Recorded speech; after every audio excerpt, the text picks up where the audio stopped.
Ready? All right. I want to put in some final words regarding what we were talking about last time. We ran out of tape, but I was referring to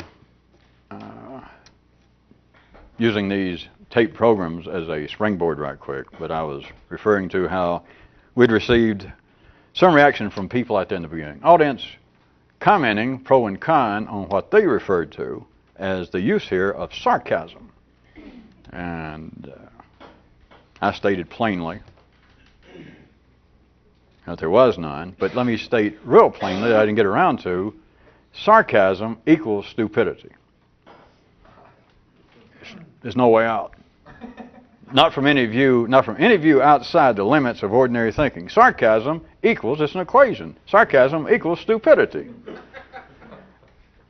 I am quite aware that out in the ordinary world it is very acceptable, even passes for being insightful.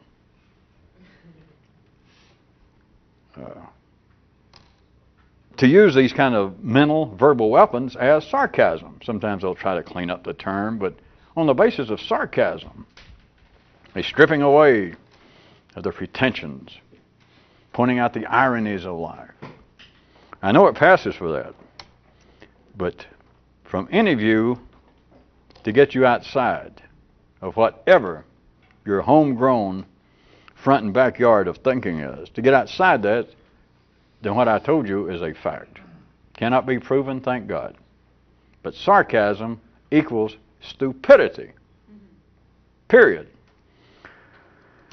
And so I stated, even though it wasn't necessary, but since people took the time to write, and some people seemed to be interested and still took the time to write in about, boy, what great use you make of sarcasm. Or other people saying, I'm somewhat taken aback by the continual use of sarcasm. Or people saying, boy, I thought I'd seen sarcastic people, but Jesus.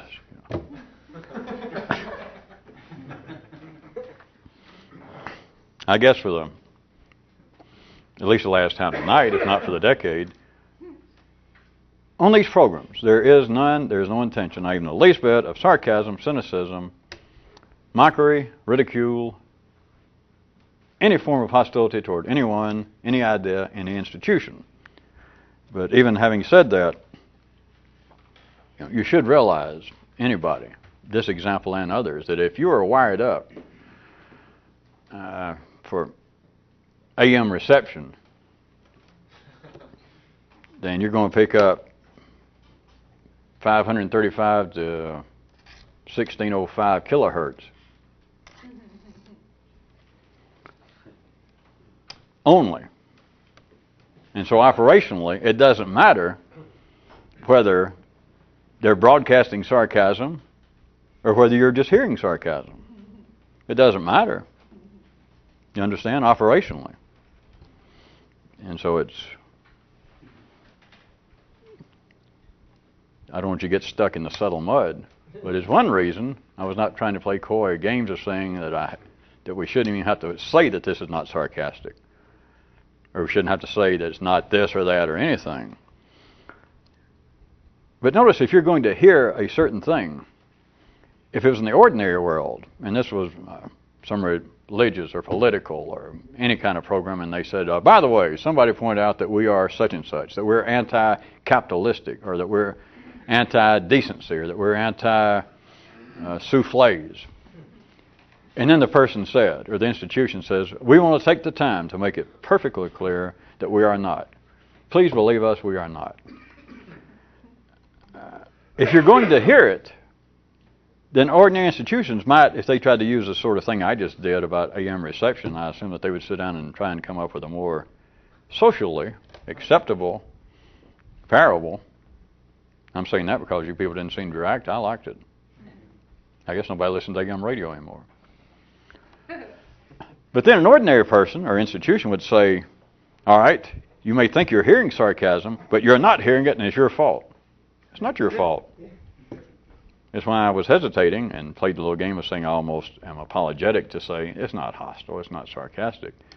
Because if an ordinary person said that, if it was some institution, they said, by the way, we've been accused of being sarcastic, or we've been accused of being anti-something other, and we won't say, by God, we're not. We insist we're not. Not to begin, The ordinary psychological description of I believe, back when Shakespeare was writing Freud's material, methinks the psychiatrist doth protest too much and all that stuff. It's more than that, because then if the person or the institution went along this line far enough, they would say, all right, now if you're hearing sarcasm out there, you people, I'm telling you, we don't mean it. We don't mean it, and it's your fault. Shape up. You're projecting your own vices and follies and prejudices on us, and don't do that. But notice I didn't say that. I tried to point out, if you're wired up like an AM radio, what are you going to call a radio? You're going to call a receiving set? Wait a minute. We got some kind of SmartEck receiving set. That thing is picking up some kilohertz that's somewhere above 1700, which is not possible on an AM. So it's not its fault. Or looked at the other way to say, wait a minute. This audience, this person who wrote me, this receiver is not picking up anything. Can you believe this? They're not picking up anything between or outside the limits of 535 and 1605 kilohertz. Can you believe that? Jeez. What kind of attack is that? You're going home and look at your AM receiver, if you have one now, and go, naughty, naughty, you dumb little receiver. It's not everybody's fault. I'm simply pointing out that operationally speaking, as far as ordinary people, of course, I guess we're hard-pressed to think an ordinary person is going to watch this over once or twice, just long enough to write in a nasty letter, but the Postal Service needs the money. But it doesn't matter operationally if someone here is not just here now, anywhere in life. It doesn't matter whether somebody says, I am hearing hostility and I know it's there. If it was an ordinary dance, then the person being accused or the institution can say, oh no, you're projecting. We're not hostile. We're not so-and-so. It's you. And the person say, oh, hey, listen, I read a psychology book. I know what you're trying to pull. You're trying to cover up your own ass. Just because you're hostile, you're trying to say that I'm projecting. And then they both get together, do just like they should. That's not it. It's not an attack. You can't attack a receiver for picking up what it should. You can't attack a light bulb when you screw it in for lighting up. What do you want? You want to screw it in and say, where's my toast?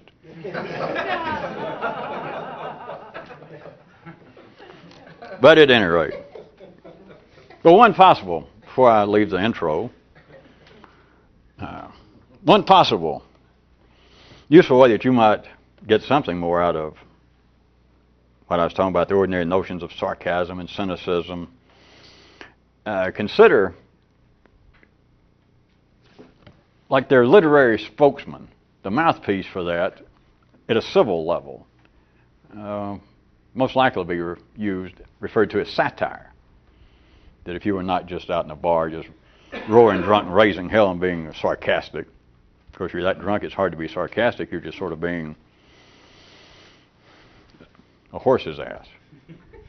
But at any rate, if you've risen above the level of being out at some drywaller's bar and just drunk, that if you're over at some fern bar and you're drinking mixed drinks, then instead of just getting sloppy ass drunk and causing trouble, let's say that you might get sarcastic, and then if it rises to a certain literate level, you might begin to engage, not just in crude sarcasm to people around you, or you're talking to somebody and you're laughing at other people on the side of the room, you begin to engage in satire,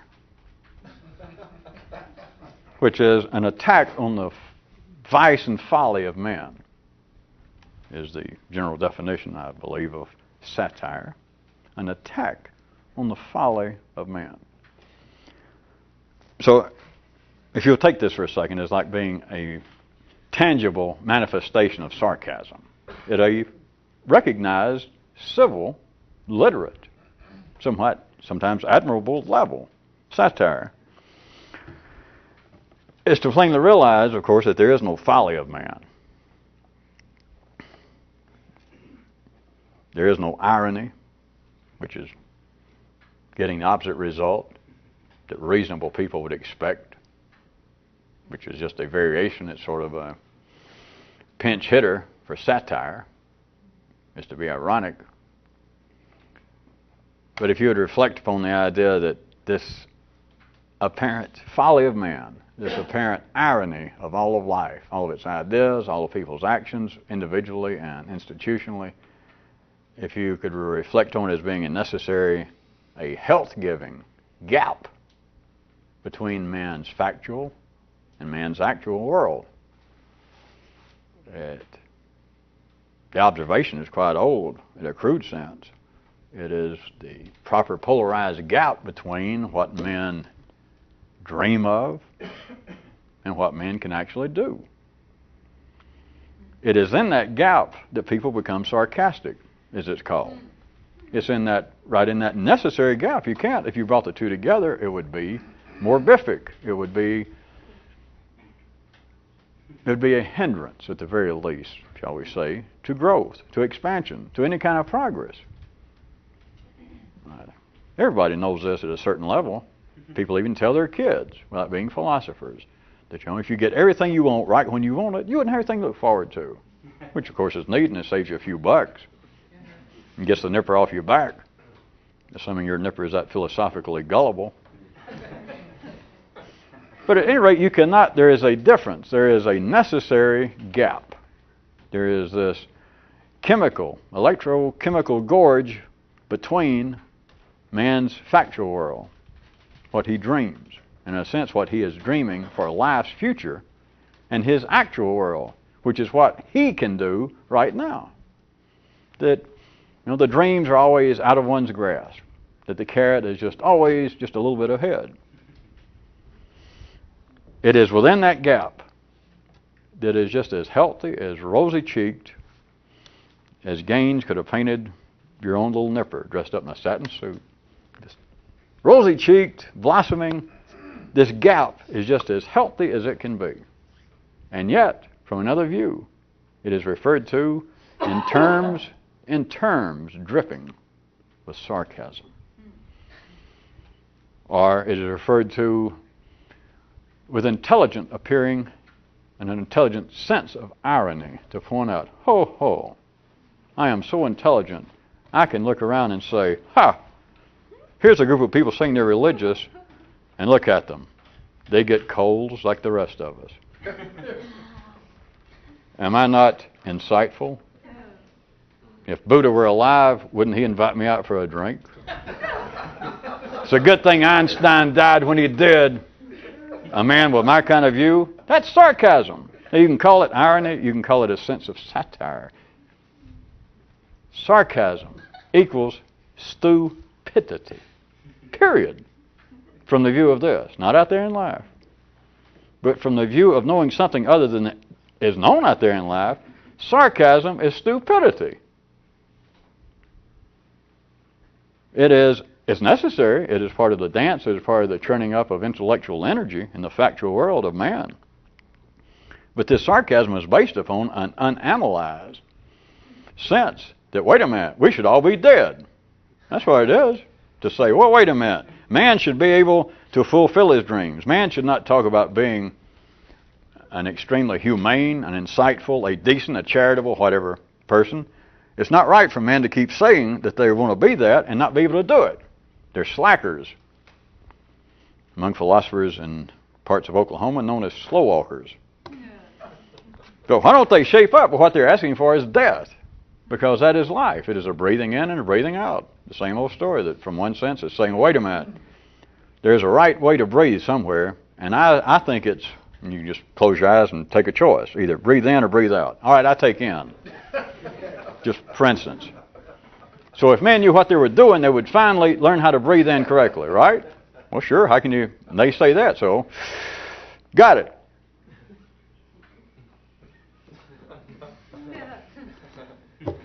Do you see the point? Success equals sarcasm. Success would be a closing of the gap. Success equals stupidity. Sarcasm equals stupidity. Now,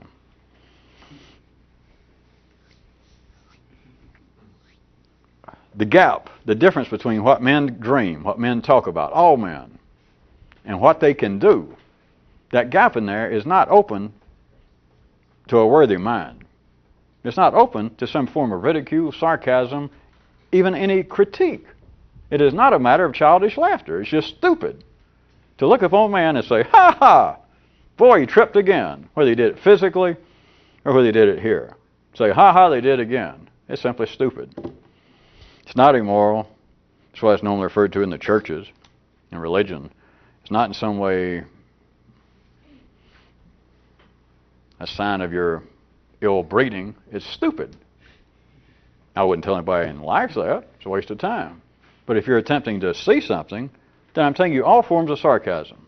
And back to people out there to wrap this up, if any of you continue to watch this for some reason and still insist, wait a minute, he's just trying to fake it, I hear sarcasm everywhere. If you do, then I'm going ahead and tell you what you're hearing is stupidity. If you truly believe that we're doing it here, then I accept it. But I'm telling you, you're sitting out there watching stupidity. There's no way out. None. Now on with the show. I was going to say take it band, but we don't have a band.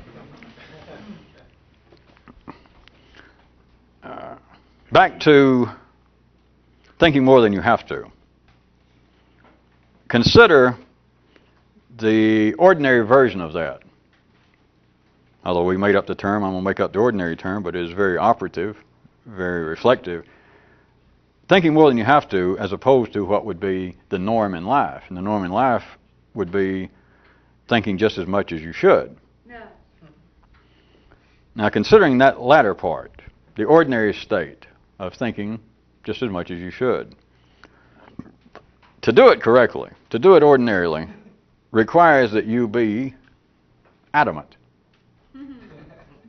Word came to mind, I could have called it other things. But let's go with adamant. Nobody owns the word. We hadn't used it tonight. Chew it up and get out of the way so we can move on.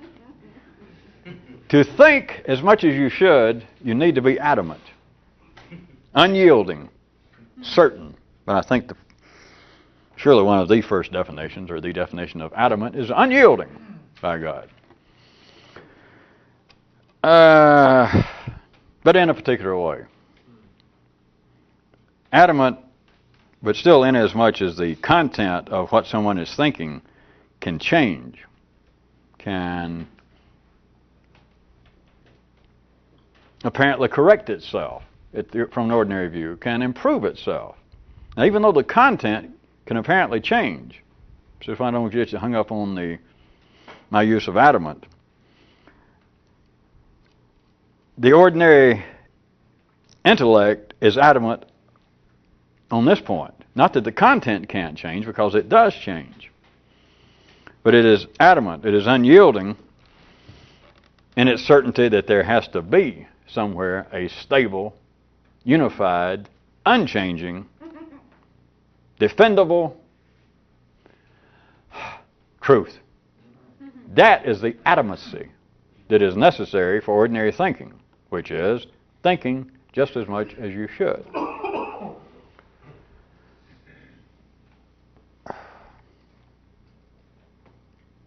Did the sentence get too convoluted?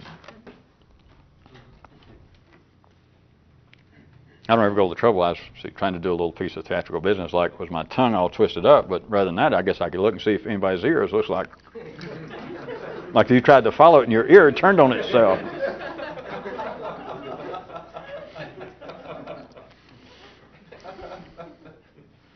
All right, how about in other words?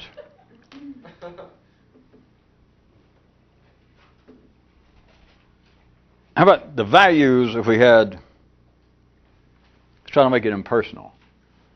The values of X and Y can change, just as they can in mathematics. The values can change. But at the ordinary level of thinking, there is no doubt that one or the other will ultimately reveal the truth. That is what must be adamant in ordinary thought. Not to the particular content, not that, well, being a pursuer of the X philosophy, being a firm adherent to that great Y religion, that great X political party, that great Y nation and culture. See, that can change. People can change at the ordinary level. They can change political affiliations. People can change religions. The mind at a lesser level can apparently correct itself even. For a long time, you thought that the fastest way to get from Jacksonville to Myrtle Beach was to go through Atlanta. And you find out it's not true. It's seriously not true. So the mind can correct itself.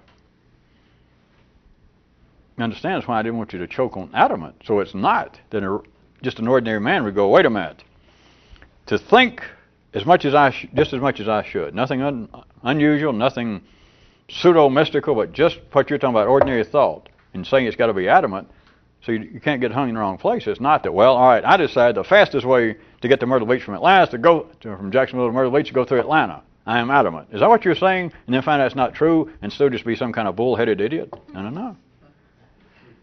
See, the mind can apparently, just at everyday levels, can correct itself. Or a person can say, well, I grew up being a Muslim, but suddenly I see the light. I've decided to become a Presbyterian. And people go do it. But there is an adamancy behind that. The adamancy is that the mind can pick out one finally. I may have to change it several times. In fact, I may find out going through Atlanta. It's not only not the fastest, but then I started going up Highway A1A and going through whatever. Going all the way over to Hilton Head. Then I found out that wasn't true. Where a guy could change from being a Muslim to being a Presbyterian. And then later get tired of that and decide, no, what I should do, I'll become an agnostic. The mind can apparently continue to shift, can apparently correct itself. So it's not adamancy on that level. But there is an adamancy at the energy level that's behind all of this. And that is this, that if you ask somebody, well, how many times are you going to change religions? Or how many times are you going to keep changing the way that you try to get from point A to point B? And a person might say, well, I'm going to keep refining my interest, my thinking in this area until I what? Get it right. But then if you say, well, is there any doubt you'll get it right? No, not if I live long enough. Maybe I won't, because man's dreams, man's expectations seem to always exceed his grasp. But, and then they're going, well, I'll keep trying, and etc. What can a reasonable person do? But what they're saying is this, that ordinary thought is useless unless it is adamant. Not the content, because the values behind whatever it is, X and Y, you can change X and Y from being a Baptist to becoming a Belgian, to becoming Flemish. Or you can say it's from going from Jacksonville to Myrtle Beach via Atlanta. You can, the values for X and Y, whatever they are, any polarized X and Y, the values can change. They can change once. They can continue to change. So it's not being adamant within the context. It is not being adamant in the content of the thinking. The unnoticed, the unanalyzed adamancy is this, that thinking will bring on, or can if I live long enough. There's no question about it, will bring on the fastest way to get from Jacksonville to Myrtle Beach. I am adamant, without knowing it, says ordinary thought, I am adamant knowing this, if I keep striving to fulfill myself spiritually, I may have to change churches and religions. I may have to convert and reconvert and get recapped. But I will find it, give it enough time, because I pursue it. There is the adamancy. That is inescapable in thinking just as much as you should.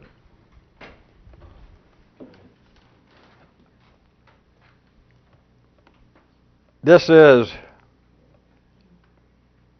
somewhat as an aside, but you might find it interesting since it's obvious once you see it.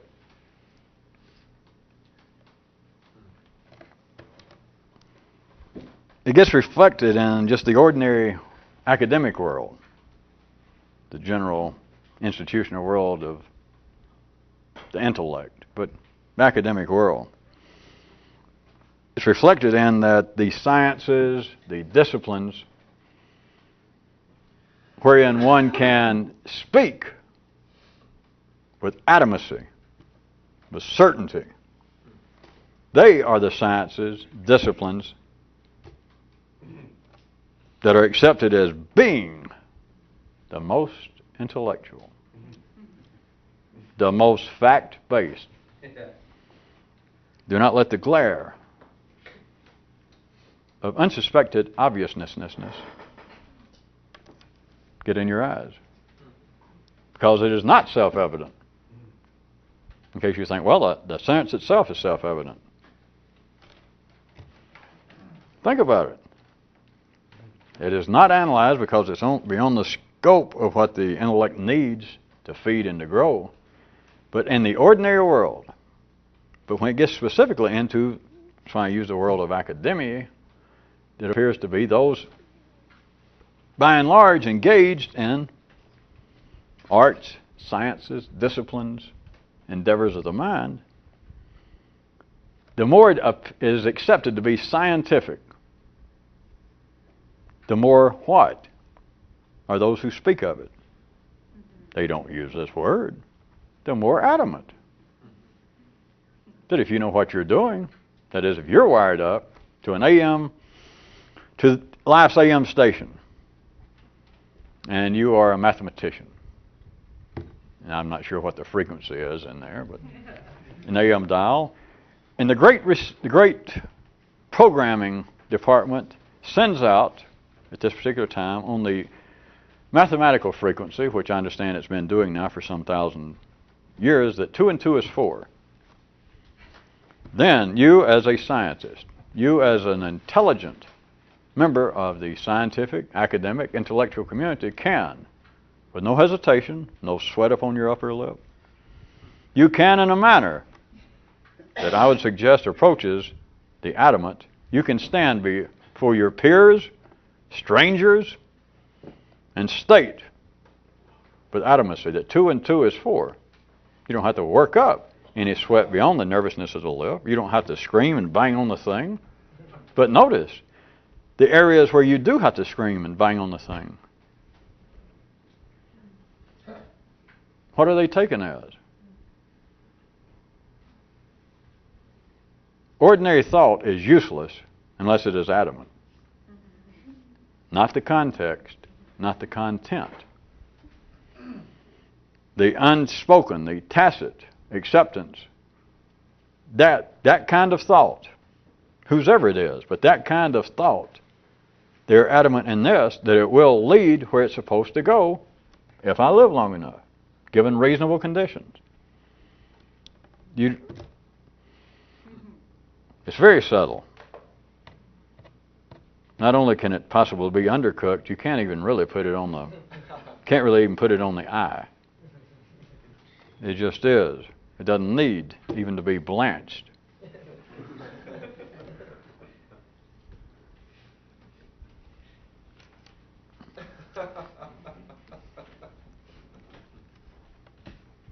If there was not an unspoken adamancy about ordinary thought, then let me ask you this. So, why would anybody think? We've been through this from several other directions. The ordinary level of thinking just as much as you should must be adamant. No choice.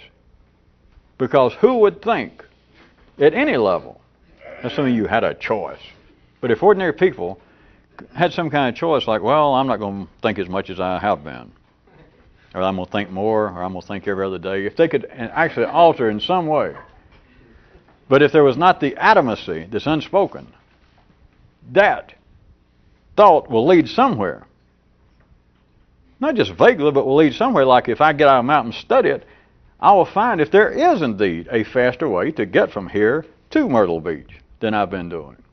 Or I will read, I will think, I will discuss with others and find out if indeed there is a religion that is more my speed. To find out if there is a political party. To find out if there's a neighborhood. To find out if there's an automobile that I might be happier owning. There is an adamancy that thinking will lead somewhere given the right time, right conditions, etc.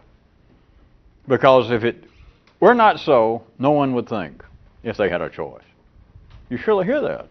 It's unspoken. It's why I was asking not to let the obviousness get you, because ordinary people do not have a choice. You can't say, well, that doesn't hold water, because even if that were true, people can't stop thinking anyway.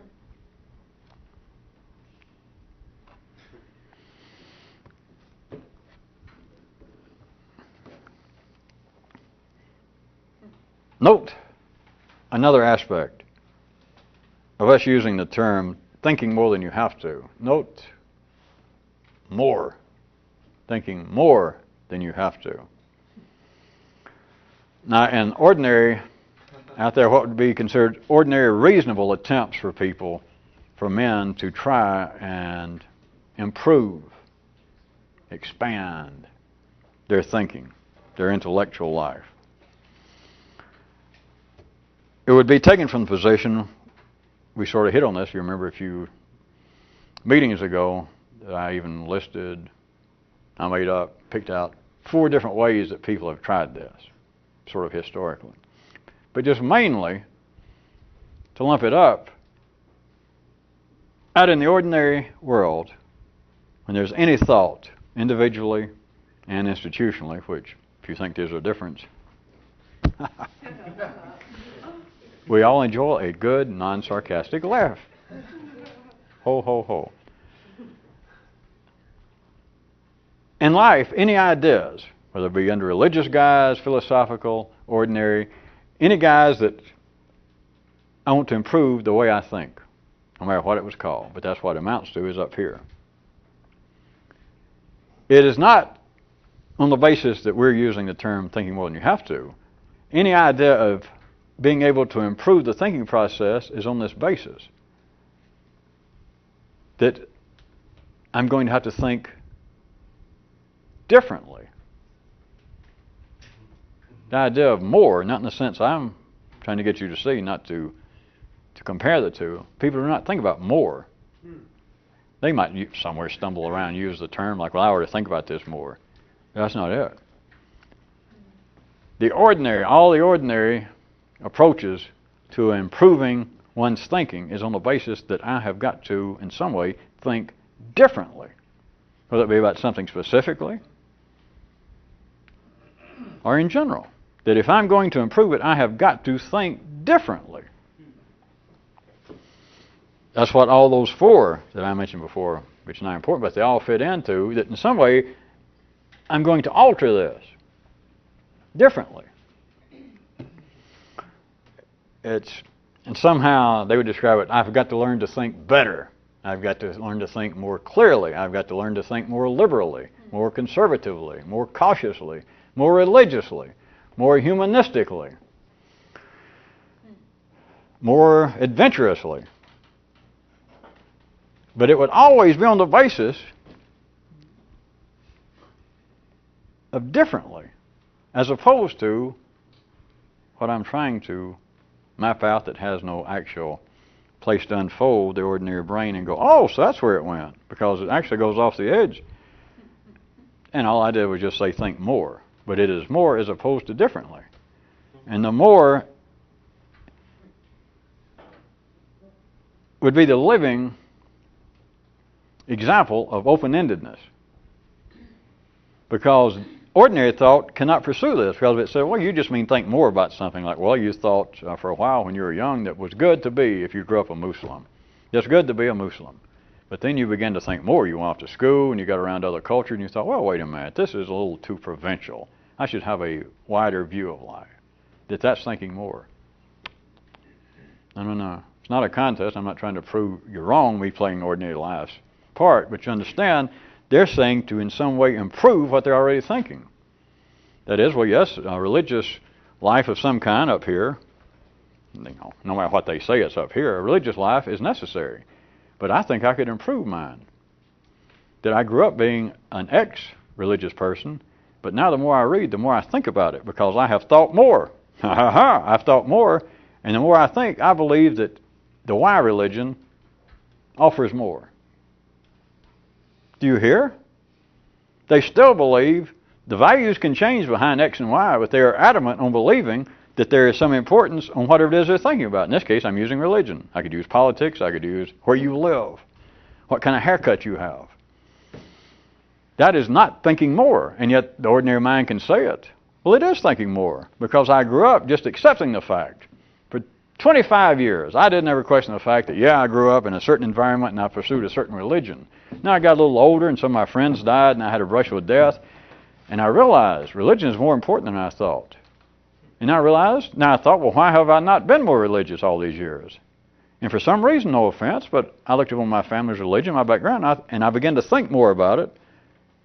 And I began to read more and talk to other people. Thinking more, it would say. And I decided I should reconvert. I should go to another religion, another political philosophy. That is not thinking more. That's thinking differently. It's necessary. No sarcasm, no ridicule. That's the way life works. What I'm talking about, thinking more, is not tied to any adamancy that religion, politics, anything, the X or Y, is right or wrong. It is thought that would be useless, since I've already stated that ordinary thought without adamancy would be useless. This kind of thinking is useless to ordinary life. Sounds more dramatic than it is, I suggest. But in a sense, it's useless. In the sense it's not necessary, you can live without it.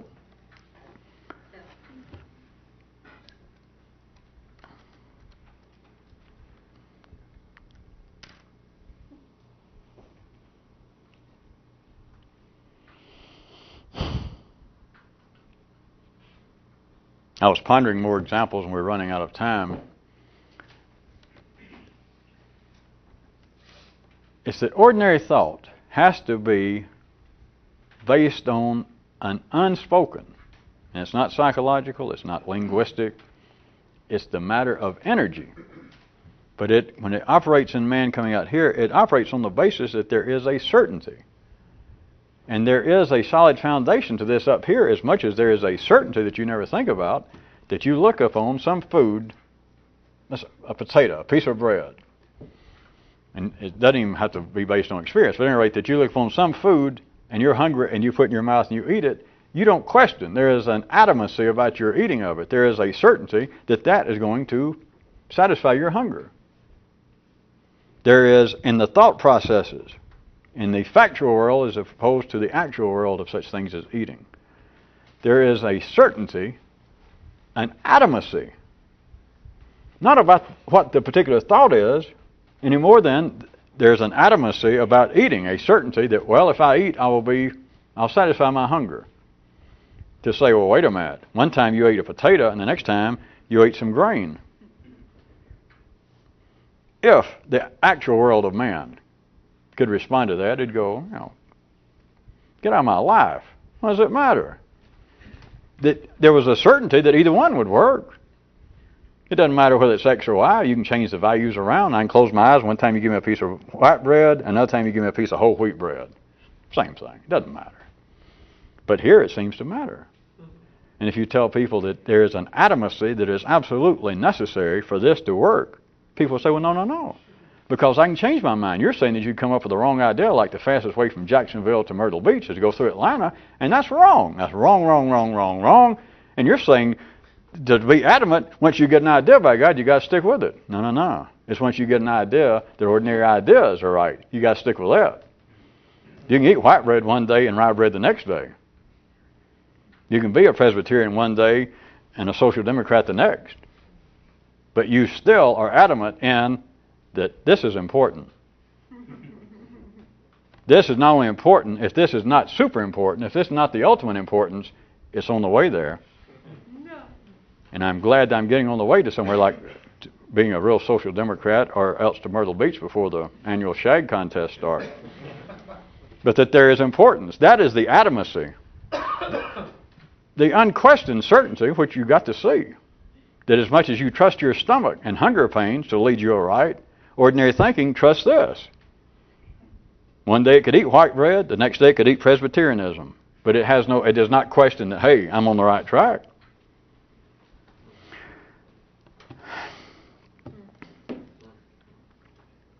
What we've been calling a revolutionist, could I suggest to you this, that a subversive thinker, a new thinker, would be adamant only, possibly, in three ways.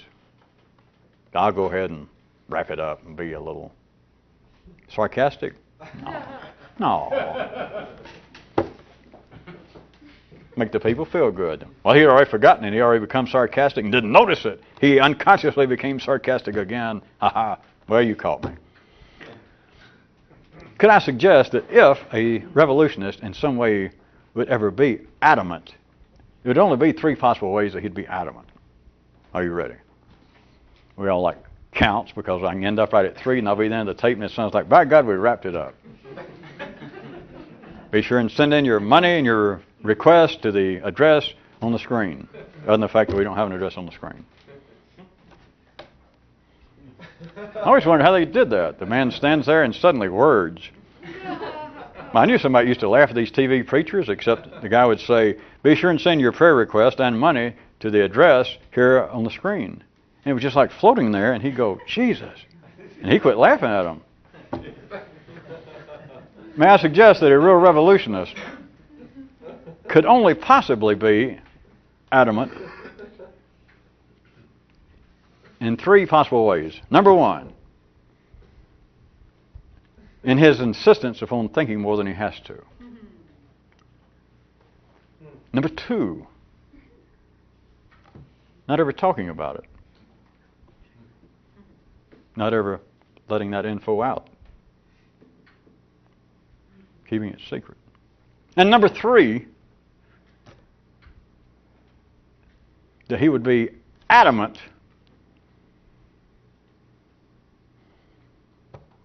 in his refusal to stop or to make any exceptions to number 1. And a hearty good night from your AM station.